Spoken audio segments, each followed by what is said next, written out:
Hello friends, நான் சாவித்ரி பேசுகிறேன். இன்னைக்கு வீடியோவில் ஹோம் மேக்கராக இருக்கிறேன். நான் வீக்லி எக்ஸ்பென்சஸை எப்படி பிளான் பண்ணி மாத கடைசியிலையும் பணப்பற்றாக்குறை வராமல் பார்த்துக்கிட்டு அதே நேரத்தில் பணமும் சேவ் பண்ணுறேன் அப்படின்ற என் ரியல் லைஃப் டிப்ஸை உங்கள் கூட ஷேர் பண்ணுறேன். இதுக்கு முன்னாடி நம்ம சேனலில் மணி சேவிங், கோல்டு சேவிங், டெப்ட் ப்ராப்ளம் வீடியோலாம் போட்டிருக்கேன். அந்த வீடியோவும் அட்டாச் பண்ணுறோம், பாருங்கள். உங்களுக்கு யூஸ்ஃபுல்லாக இருந்துச்சுன்னா என் சேனலை நீங்கள் சப்ஸ்கிரைப் பண்ணுங்கள், லைக் பண்ணுங்கள், ஷேர் பண்ணுங்கள். வீடியோவை ஸ்கிப் பண்ணாமல் பாருங்கள். இந்த அப்பார்ட்மெண்ட்டு தான் நான் புதுசாக இப்போ புனேயில் வந்திருக்கேன் அப்பார்ட்மெண்ட்டு. நான் 2 வருஷத்துக்கு முன்னாடி வரையும் எப்படி நான் வார செலவுகளை பண்ணிக்கிட்டு இருந்தேன்னா, என் ஹஸ்பண்ட் எனக்கு மாத செலவுகளுக்கும் வார செலவுகளுக்கும் பணத்தை கொடுத்துருவார். நான் அதை அப்படியே எடுத்து செலவு பண்ணுவேன். இப்போ இந்த 2 வருஷம் என் ஃபினான்ஷியல் ஸ்ட்ரகிளில் நான் சில சேஞ்சஸ் எல்லாம் என் லைஃப்பில் கொண்டு வந்தேன். வார செலவுகள்லையும் நான் சில சேஞ்சஸை கொண்டு வந்தேன். அது என்ன சேஞ்சஸ்ன்னா, என் ஹஸ்பண்டு எனக்கு எக்ஸ்பென்சஸ்க்கு பணம் கொடுத்தாருன்னா அந்த பணத்தை அப்படியே எடுத்து செலவு பண்ணுறது கிடையாது. நான் என்ன பண்ணுவேன்னா, இந்த மாதம் இப்போ ஜூலை மந்த் எனக்கு எக்ஸ்பென்சஸ்க்கு பணம் கொடுத்தாருன்னா இந்த ஜூலை மந்தில் எத்தனை வாரம் இருக்குதுன்னு பார்ப்பேன். 5 வாரமா 4 வாரமானு பார்ப்பேன். இந்த ஜூலை மந்தில் 4 வாரம் இருக்குது. 4 வாரம்னா நான் என்ன பண்ணுவேன்னா 5 வாரத்துக்கான பணத்தை எடுத்து வைப்பேன். 1 வாரத்துக்கான பணத்தை நான் என்ன பண்ணுவேன்னு சொல்லி நான் நெக்ஸ்ட் வீடியோவில் சொல்கிறேன். இப்போ 4 வாரத்துக்கான பணம், ஒரு வாரத்துக்கு நான் 700 ரூபாய் எடுத்து வைப்பேன். எல்லா செலவுகளுக்கும் நான் 700 ரூபாய் ஒரு வாரத்துக்கு எடுத்து வைப்பேன். என்னென்ன வாங்குவேன்னா, காய்கறி வாங்குவேன், அதோட நான்வெஜ்ஜு, ஃப்ரூட்ஸு, ஸ்நாக்ஸு, இதெல்லாம் தான் இந்த 700 ரூபாயில் நான் வாங்குறது ஒரு வாரத்துக்கு. நம்ம மாத தொடக்கத்திலேயே அந்த மாதத்துக்கு எத்தனை வாரம் இருக்கோ அத்தனை வாரம் பணத்தை நம்ம எடுத்து வச்சிட்டோம்னா நம்மளுக்கு பண பற்றாக்குறையே வராது. மாத கடைசியில் நம்மளுக்கு ஒரு வாரத்துக்கு பணம் இல்லையே அப்படின்ற ஒரு கஷ்டமான சுச்சுவேஷன் வராது. நான் இப்படி தான் நான் எடுத்து வைக்கிறது. நான் 5 வாரத்துக்கான பணம்னா 5 வாரத்துக்கான பணம், 4 வாரத்துக்கான பணம்னா 4 வாரத்துக்கான பணத்தை எடுத்து வைக்கிறதுனால எனக்கு பணப்பற்றாக்குறை அப்படின்றது ஒன்று இல்லாமல் இருக்குது. அது மட்டும் இல்லாமல் நான் அந்த வாரத்துக்கான பணத்தை மட்டும்தான் எடுத்துகிட்டு போய் செலவு பண்ணுவேன். 700 ரூபான்னா 700 ரூபாய் தான் எடுத்துகிட்டு போவேன். எக்ஸஸாக எடுத்துகிட்டு போக மாட்டேன். ஏன்னா எக்ஸஸாக எடுத்துகிட்டு போனால் ஏதோ தேவையில்லாமல் நம்மளுக்கு வாங்க வேண்டியது வரும். நாங்கள் சாட்டர்டே ஈவினிங் ஆனால் கிளம்பிடுவோம். போய் இந்த பர்ச்சேஸ் எல்லாம் பண்ணிக்கிட்டு வரத்துக்கு, காய்கறி, ஸ்நாக்ஸு, ஃப்ரூட்ஸ் இதெல்லாம் வாங்கிக்கிட்டு வரத்துக்கு. ஏன்னா நாங்கள் ஃபேமிலியாக போகும்பொழுது மட்டும்தான் எங்களுக்கு ஒரு ஹாப்பினஸ் இருக்கும் வெளியில் போகும்பொழுது. ஏன்னா நான் ஒரு ஹோம் மேக்கர், வீட்டிலே இருக்கேன். வாரம் முழுசும் நம்ம ஓடிக்கிட்டே இருக்கிறோம். அப்படி இருக்கும்பொழுது நம்மளுக்கு ஸ்ட்ரெஸ் எல்லாம் இருக்கும் இல்லைங்களா. அதனால் நான் என்ன பண்ணுவேன்னா, சாட்டர்டே ஈவினிங் ஆனால் காய்கறியெல்லாம் வாங்க போகலாம் வாங்க அப்படின்னு என் ஹஸ்பண்டையும் கூப்பிட்டு போவேன், பாப்பாவையும் கூப்பிட்டு போவேன். அப்படி கூப்பிட்டு போகும்பொழுது நம்ம ஃபேமிலியோட டைம் ஸ்பெண்ட் பண்ண மாதிரி இருக்கும். அவங்களும் கற்றுப்பாங்க. என் ஹஸ்பண்டுக்கெல்லாம் இந்த காய்கறி விலை அதெல்லாம் தெரியவே தெரியாது, எப்படி வாங்கணும்னு தெரியாது. இப்போ இந்த 2 வருஷமாக இந்த மாற்றம்லாம் நான் கொண்டு வந்திருக்கேன் என் லைஃப்பில். அவரையும் கூப்பிட்டு போகிறது, எங்கள் பாப்பாவையும் கூப்பிட்டு போகிறது. ஏன்னா ஃப்யூச்சரில் அவள் கூட எப்படி செலவு பண்ணணும்னு கற்றுக்கணும் இல்லையா. அதனால் இந்த விஷயத்துக்கெல்லாம் என் ஹஸ்பண்ட், எங்கள் பாப்பா 3 பேருமே சாட்டர்டே கிளம்பி போவோம். ஃபஸ்ட்டு ஸ்நாக்ஸ் ஷாப்புக்கு போவோம்.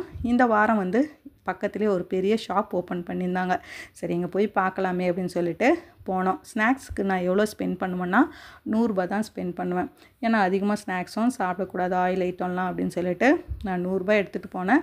100 ரூபாயில் என்ன வரும்னு சொல்லிட்டு நான் பார்த்துக்கிட்டு இருந்தேன். பாப்பாவுக்கு முறுக்கு பிடிக்கும், அதனால் முறுக்கு எடுத்தேன். ப்ரைஸை பார்ப்போம், நாங்கள் ப்ரைஸை பார்த்து தான் எடுப்போம். அதுக்கப்புறம் மற்ற பொருளெல்லாம் பார்த்தோம். இந்த சின்ன சமோசா இதெல்லாம் பார்க்கும் பொழுது பார்த்திங்கன்னா கொஞ்சம் விலை அதிகமாக இருந்துச்சு. பாப்பா வேணான்ட்டா, அதெல்லாம் நாங்கள் வாங்காமல் அப்புறம் பனானா சிப்ஸ் அவளுக்கு ரொம்ப பிடிக்கும். அதனால் பனானா சிப்ஸு வாங்கிக்கிட்டு வந்திருந்தோம். அதோடு என்ன வாங்கினோன்னா பொட்டேட்டோ சிப்ஸு. இது 3 தான் 100 ரூபாயில் வந்துச்சு. அந்த 100 ரூபாயில் வாங்கிக்கிட்டு வந்துட்டோம். ஸ்நாக்ஸுக்கு நான் 100 ரூபாய் தான் ஸ்பெண்ட் பண்ணுவேன். எப்போவுமே நான் சந்தைக்கு போய் வாங்குவேன். இந்த வாரம் பக்கத்துலேயே ஷாப் திறந்துருந்தாங்க, எப்படின்னு சொல்லி பார்த்தேன். 100 ரூபாய்க்கு வாங்கிட்டு வந்துட்டேன். அடுத்தது பார்த்திங்கன்னா நாங்கள் காய்கறி வாங்க போவோம். காய்கறிக்கு நான் எவ்வளோ ஒதுக்குவேன்னா 200 ரூபாய் ஒதுக்குவேன். காய் மட்டும் வாங்கிறதுக்கு. ஃப்ரூட்ஸ்க்கு ஒரு 100 ரூபாய் ஒதுக்குவேன். ஏன்னா நான் அவ்வளோ ஃப்ரூட்ஸ் சாப்பிட மாட்டேன். பாப்பா வெறும் ஆப்பிளும் பனானா சாப்பிடுவா. அதை மட்டும் தான் நாங்கள் வாங்குவோம். அதனால் வந்து ரூ. 100 போதுமானதாக இருக்கும். இதெல்லாம் காய்கறிக்கெல்லாம் நாங்கள் இந்த வாரம் ரூ. 200 வாங்கின்னு வந்துட்டோம். அதிகமாகலாம் ரேட் இல்லை. பூனேல கரெக்டாக இருக்குது ரேட். ரூ. 200 வந்துடும். நெக்ஸ்ட் என்னென்னா நான்வெஜ்ஜுக்கு நான் எவ்வளோ ஒதுக்குவேன்னா ரூ. 250 அல்லது ரூ. 300 ஒதுக்குவேன். ஏன்னா வந்து ஒரு டைமில் சிக்கன் அதிகமாக ரேட் இருக்கும். அதனால் நான் வந்து ரூ. 300 கிட்ட ஒதுக்குவேன். அதில் வந்து 3/4 கிலோ சிக்கன் வாங்குவேன். அதோட ஒரு 12 முட்டை வாங்கிடுவேன். ஏன்னா வாரம் முழுசும் பாப்பாவுக்கும் நாங்கள் தருவோம். அதே நேரத்தில் நாங்களும் வந்து முட்டை சாப்பிட்றதுனால ஒதுக்கிடுவோம். இப்படி தான் நாங்கள் வாங்கிக்கிட்டு வருவோம். அதோட பார்த்திங்கன்னா இந்த ஸ்நாக்ஸ் வந்து இங்கே சாட் ஐட்டம்லாம் இருக்கும் இல்லைங்களா. பூனேல நம்ம ஊரில் பஜ்ஜி வடைலாம் மாதிரி இங்கே வந்து பானிபூரி வடா பாவ் அதெல்லாம் தான் இங்கே ஃபேமஸ்ஸு. அதையும் நாங்கள் வாங்கிக்கிட்டு வீட்டுக்கு வந்துட்டோம். இந்த வாரம் மாவு ஆல்ரெடி அரைச்சி வச்சுட்டேன். ஒரு வாரத்துக்கு எவ்வளோ மாவு தேவையோ அதை அரைச்சி வச்சுட்டேன். வாங்கிக்கிட்டு வந்த பொருளெல்லாம் என்ன பண்ணேன், எல்லாத்தையும் கட் பண்ணி முருங்கைக்காயெல்லாம் சின்ன சின்ன கவரில் போட்டு நான் உள்ளே வச்சுட்டேன். அதோடு வந்து தக்காளியும் வாங்கிக்கிட்டு வந்திருந்தேன். எல்லாத்தையும் எடுத்து நாங்கள் கவரில் வச்சுருவோம். இது மாதிரி வந்து நான் வார தொடக்கத்துலேயே இதெல்லாம் நான் பண்ணி வச்சுருவேன்.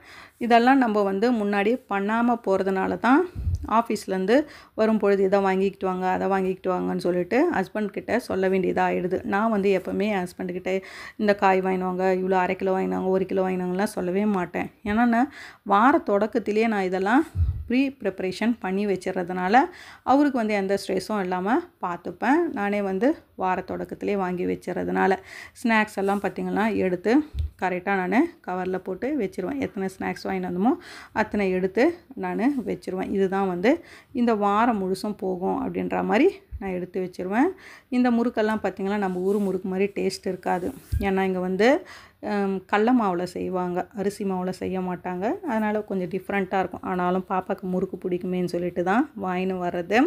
இதெல்லாம் நான் எடுத்து வச்சுட்டு பாப்பா ஸ்கூல் போயிட்டு வந்த பிறகு நான் ஈவினிங் ஆனால் கொடுக்குற ஸ்நாக்ஸு இது மாதிரியெல்லாம் நாங்கள் பர்ச்சேஸ் பண்ணிக்கிட்டு வந்துட்ட பிறகு பர்ஸை பார்ப்பேன். பர்ஸில் வந்து எவ்வளோ அமௌண்ட் இருக்குது சேஞ்சஸ்ன்னு பார்த்துட்டு அந்த பணத்தை நான் என்ன பண்ணுவேன்னா இந்த உண்டியலில் போடுவேன்.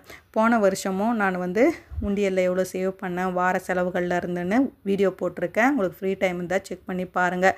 இந்த வருஷத்துக்கான வார செலவுகள்லேருந்து சேஞ்சஸை சேவ் பண்ணுறதுக்கு இந்த உண்டியலை ஸ்டார்ட் பண்ணியிருக்கேன். ஜூன் மந்த்லேருந்து 1 மந்த் ஆகிடுச்சு போட்டுக்கிட்டே இருக்கேன். வாரம் வாரம் வந்து செலவுகள் முடித்து மீதி இருக்கிற அமௌண்ட்டை எடுத்துகிட்டு வந்து இந்த உண்டியலில் நான் போட்டு முடிச்சிட்டோன்னே வாங்கின்னு வந்த சாட்டெல்லாம் வச்சு சாப்பிட்டோம். இது மாதிரி வந்து நீங்களும் உங்கள் ஃபேமிலியோடு போய் பர்ச்சேஸ்க்கு பண்ணுங்கள் வார செலவுகளை.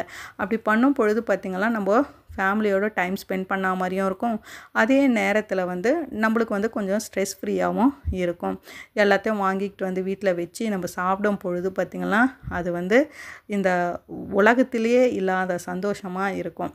அதனால் நானும் இந்த மாற்றத்தெல்லாம் என் லைஃப்பில் கொண்டு வந்திருக்கேன். நீங்களும் வந்து இது மாதிரி செலவுகளை செஞ்சுட்டு மீதி இருக்கிற பணத்தை நம்ம இது மாதிரி டைம் ஸ்பெண்ட் பண்ணி வீட்லேயே சாப்பிடும் பொழுது நம்மளுக்கு ரொம்ப சந்தோஷம் இருக்கும். இந்த வீடியோ உங்களுக்கு யூஸ்ஃபுல்லாக இருந்துச்சுன்னா என் சேனலை நீங்கள் சப்ஸ்கிரைப் பண்ணுங்கள், லைக் பண்ணுங்கள். Bye friends.